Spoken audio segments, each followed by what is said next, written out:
Hello guys and welcome to this video. Today we are going to be talking about some of the changes that's been made to PTS and my general thoughts on PTS right now. So I think we're going to start off with my thoughts on PTS right now, how Season 5 is looking. Obviously there's been some unstable servers and a few bugs, but all these server issues and bug issues has kind of been fixed. The meta seems to be snowbally right now, but also seems to be snowball in a way that it's very easy to snowball like comeback. Like you can be very far behind and win one fight and then kind of turn the tides way harder than you could in Season 4, where even if you won a fight and you're 10k behind, you couldn't really get much off it. You can definitely do that right now since the towers and that stuff are so squishy. Basically, I really like this meta, I'd say. I've heard a lot of bad things about it, but I think this meta is awesome. It's very fast paced. There's room to experiment. There's room to play a lot of different stuff. I wouldn't say that roles are very locked right now. But yeah, I'll do a meta snapshot tomorrow, where I'll talk about how I think the meta is developing and what I think the meta will become. But this video is more about the changes that has been made to PTS this week. Okay, so we're going to talk about some map changes they've done. One of the biggest issues for me has been that everything has seemed a bit too easy to kill, a bit too squishy. I like that their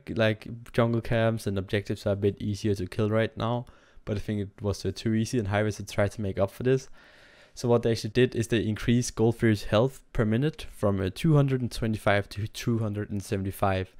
This basically ensures it's a bit harder to kill Gold Fury as the game progresses. I still think it could use a little extra notch up, because I feel like it's still very easy to kill objectives. I think you could even make it 325 health per minute and you'd be totally fine. Like another 50 health or 100 health every minute doesn't really matter too much as a change. The same goes for Pyromancer, that the Pyromancer's health per minute has been increased from 200 to 250.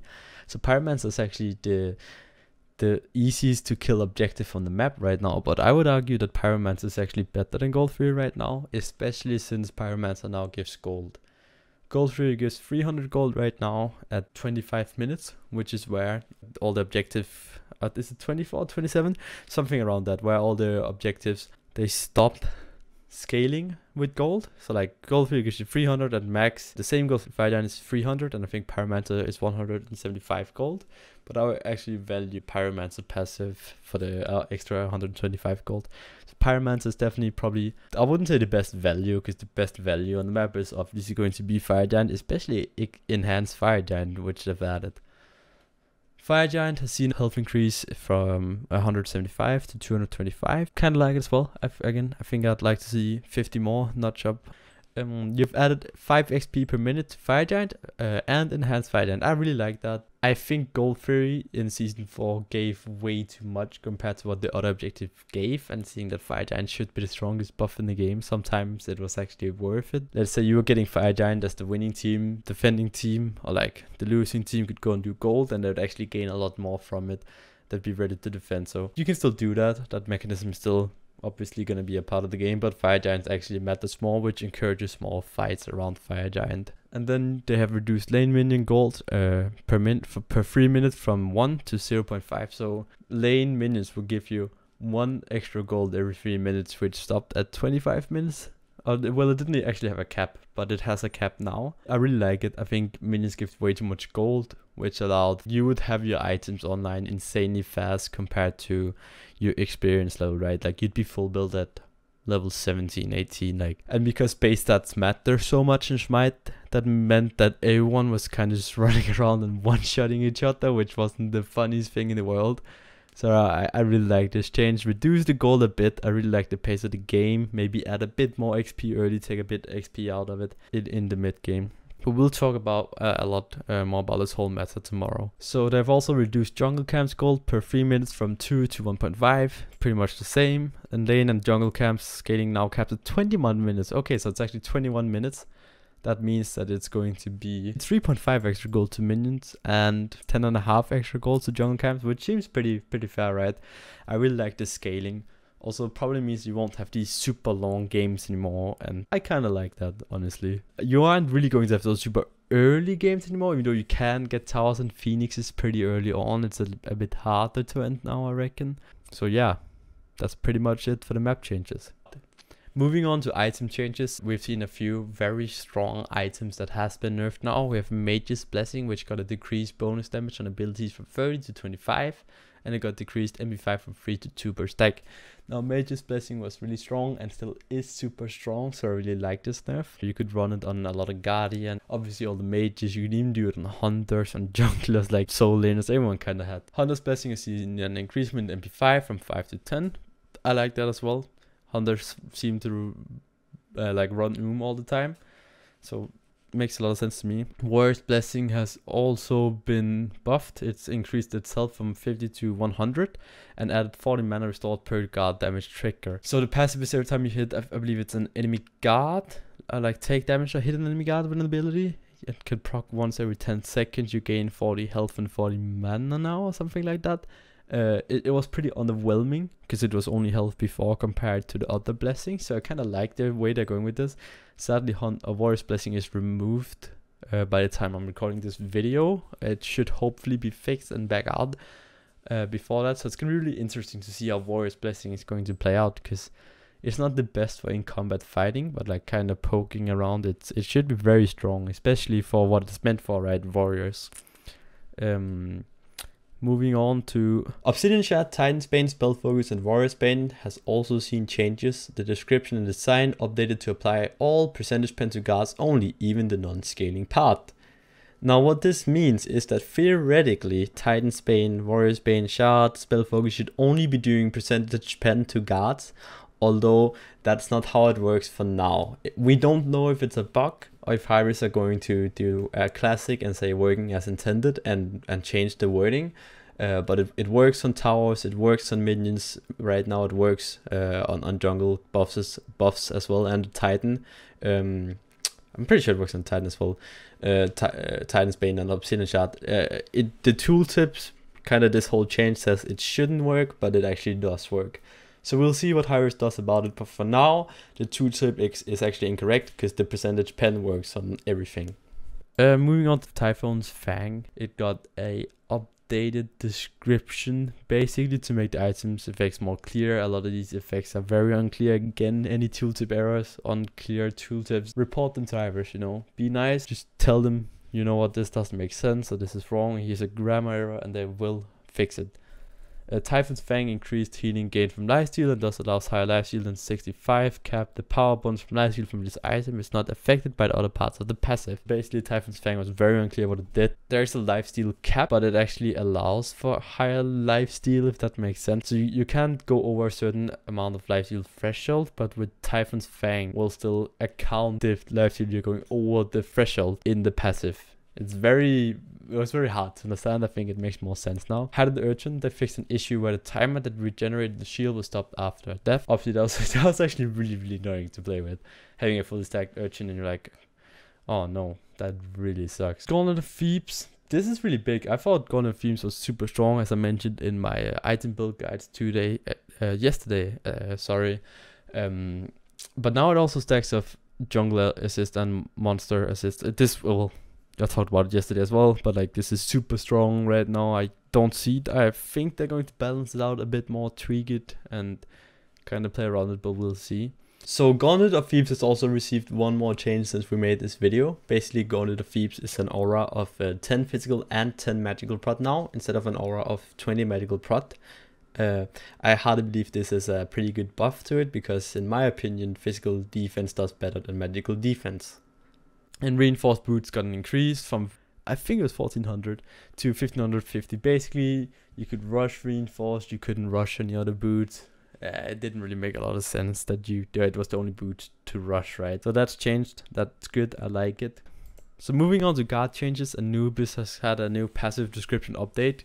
Anubis is also bugged. As of when I record this video, he might be fixed. by Friday. Hopefully it will be fixed. His passive with Typhon Fang and flat life steal was bugged. Well, it was pre-protections pretty much, so it didn't have any effect. I think Feral stuff is also bugged right now, which is another thing that has not been fixed. It basically says it deals true damage, but it's not true damage. It actually works as normal damage, right? It's not true damage. Your prot's affected. Lewis has an updated passive, changed Zoro bonus lifesteal from item stats to bonus healing from lifesteal, because this stacks stupid with Typhon's Fang. This has been changed to be more consistent with Typhoons, pretty much. The cap is still 65% lifesteal, but Anubis can get additional healing beyond that through his passive. So you can cap at 65% lifesteal, but if you overcap with Anubis passive, the overcapping from Anubis passive is still going to matter. So let's say you're getting, is it like 21 meg? You are still going to have 86% lifesteal for that amount of time. Going on to passive abilities. So this was a pretty big one here, because there were a lot of inconsistencies with guard passives, and like it's kind of a bug fix as well, you can say. So they made a rule now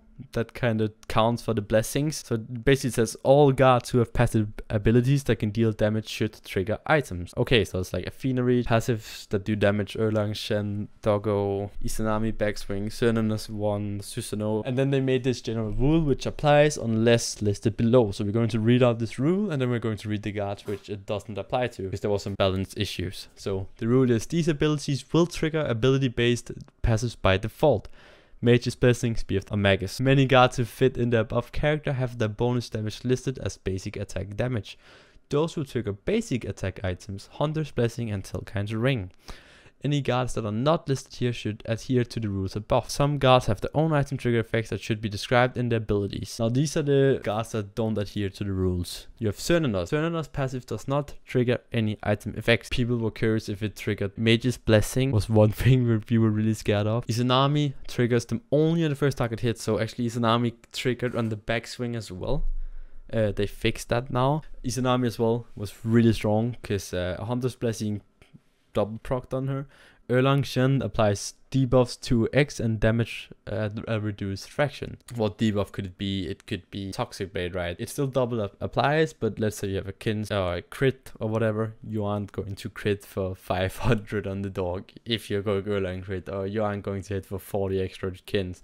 You're going to hit for, is it like 10% of the damage Erlang is doing? 20? I'm not sure how much the doggo is. It's not a lot. I think 10 sounds reasonable. AMC B's passive abilities. This damage dealt by this ability now triggers Mage's Blessing. So Beast triggers Mage's Blessing. Try it out. Susanoo with Mage's Blessing is pretty good. Susanoo Gathering Storm passive ability. This damage dealt by this ability now triggers Mage's Blessing, but I'm fairly certain it only procs once. Acne Combustion passive ability. This damage dealt by this ability will now trigger Mage's Blessing. Obviously again, it doesn't tick for every tick it doesn't trigger. It triggers once per enemy, so you can still walk over it when it's been on the ground for 7 seconds, and you'll only get ticked once. Athena Reach. Now this is really broken, because Athena's Reach basically just dealt a lot of damage. You could like dash through the wave and just kind of throw your spear out, and it would trigger Mage's Blessing. So they've updated it. This ability has been readjusted to deal only basic attack damage and thus only trigger basic attack item effect. Tara was really funny, because every time you had Standing Stone, Tara's passive, you would deal Mage's Blessing. So you could literally start with your 3 at level 1 and just have Mage's Blessing and go and hit someone, and you would kill them. You would apply double damage pretty much with the Mage's Blessing. So this ability has also been adjusted to deal only basic attack damage and thus only trigger basic attack item effect. So moving on to bug fixes, they fixed an issue where minion waves spawn on doors in season 5, conquests don't align. That was pretty weird with like the minions spawning and like they would kind of be not at the exact same place. It was weird interaction that happens sometimes. They also fixed an issue where souls made by servers for ability don't take damage from abilities. Was a bug. Removed now, that's really good. Fixed Aphrodite and Soulmate having a weird material applied during Aphro's ult. Didn't see this personally. Increased tankiness of jungle bosses. There was a bug where you deal like kind of true damage to jungle camps as well. And then they added a cap to XP gold scaling to jungle camps and minions, cap of 8. Add an XP gold scaling to jungle bosses, cap of 25. We've talked about this over. They fixed a collision towards the back of each bait and side lanes. You'd crash. Fire and Goldfield now trigger accolade alerts when killed. Yay! They fixed an issue where season 5 Conquest Dev camera can get stuck in Titan's Crystal. That's pretty sad. Didn't happen to me At least I think so. Maybe I alt tab. I got really angry. They updated the server's ultimate to only suspend guards in the air. Pretty important. And they also fixed an issue where server's souls sometimes would prevent him from auto attacking his target. Was really annoying. Happened to me once. They fixed an issue where server's soul could body block auto attacks. And then they fixed an issue that would cause players to crash in game. Thank you. It happened a lot to me. They also, this is like the second wave of bug fixes that came to fix an issue with the game crashing during training missions 2 to 4. Didn't really see this because we didn't have the ability to try. They fixed an issue with the player stats where the numbers were cycling through different numbers. Basically, the numbers were like kind of fluctuating. If you go back and see some of my early PTS game, they're like not showing the correct stats. It was really weird. Anarchist, Bellona, Groovy, Aphrodite, blah blah blah. All this new skins has been added to the PTS. They fixed an issues where players couldn't sell evolved blessings. That's really annoying. These are all the old ones, right? Curse Tank debug was permanent. They fixed that. The upgrade Curse Tank would debuff would stay permanent. Was really broken. They fixed an issue where Pyromancer's fountain fix started and ended 8 seconds late. Pretty annoying, obviously. They fixed an issue with Aegis upgrade lasting 2 seconds instead of 1.5. They nerfed Aegis, but they didn't nerf it, if that makes sense. And then they fixed it. Now they fixed an issue where Hoi arrows would go through towers. And Pirilla got super mad at this one when he experienced that bug. Fixed an issue where all the spectator health bars were red. Didn't see that myself. Fixed an issue with Sky's new skin having the wrong loading card. Didn't really experience that. Fixed an issue with one of Jingwee's taunt lines being very quiet.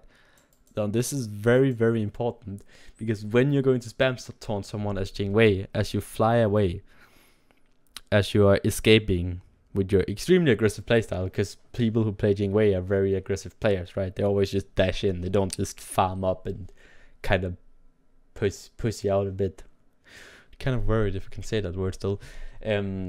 Every time something happens to them, and then use the OP passive to fly back and farm up even more, and then maybe once late game they'll dash in and do like 1,000,000 damage, because that's how that character works. That's my little Jingwei rant. Another Jingwei fix was that playing with her ability 3 voice line when she's using her old ability 4. So like it would play the wrong voice line. Pretty annoying. And they fixed an issue with demonic fencers having incorrect voice lines. Also, very recent news. This 5 Conquest blessings will be available in every other game mode. They were meant to be Conquest specific, and then there would be other blessings for other game modes, but they have been showing such interesting and cool synergies and unique applications, as Ajax worded it, that they'll stay in other game modes. And to finish off, they have actually had a date now of when they're going to launch season 5 on PC. They're going to do that on the 30th of January. That probably means it will be out on console like the 6th of February or the 7th of February. It might be like the 13th if it goes really badly, but I guess they're aiming for the 6th. So that's pretty much the updates. Those are the bug fixes, all new updates. Hope you guys liked this video. If you did, make sure to press the subscribe button, hit the bell, hit the like button, leave a comment. Was this a nice video? Is this no bueno? This is not my type of style. What do you think? I hope you guys liked it. Until next time, as always, peace out.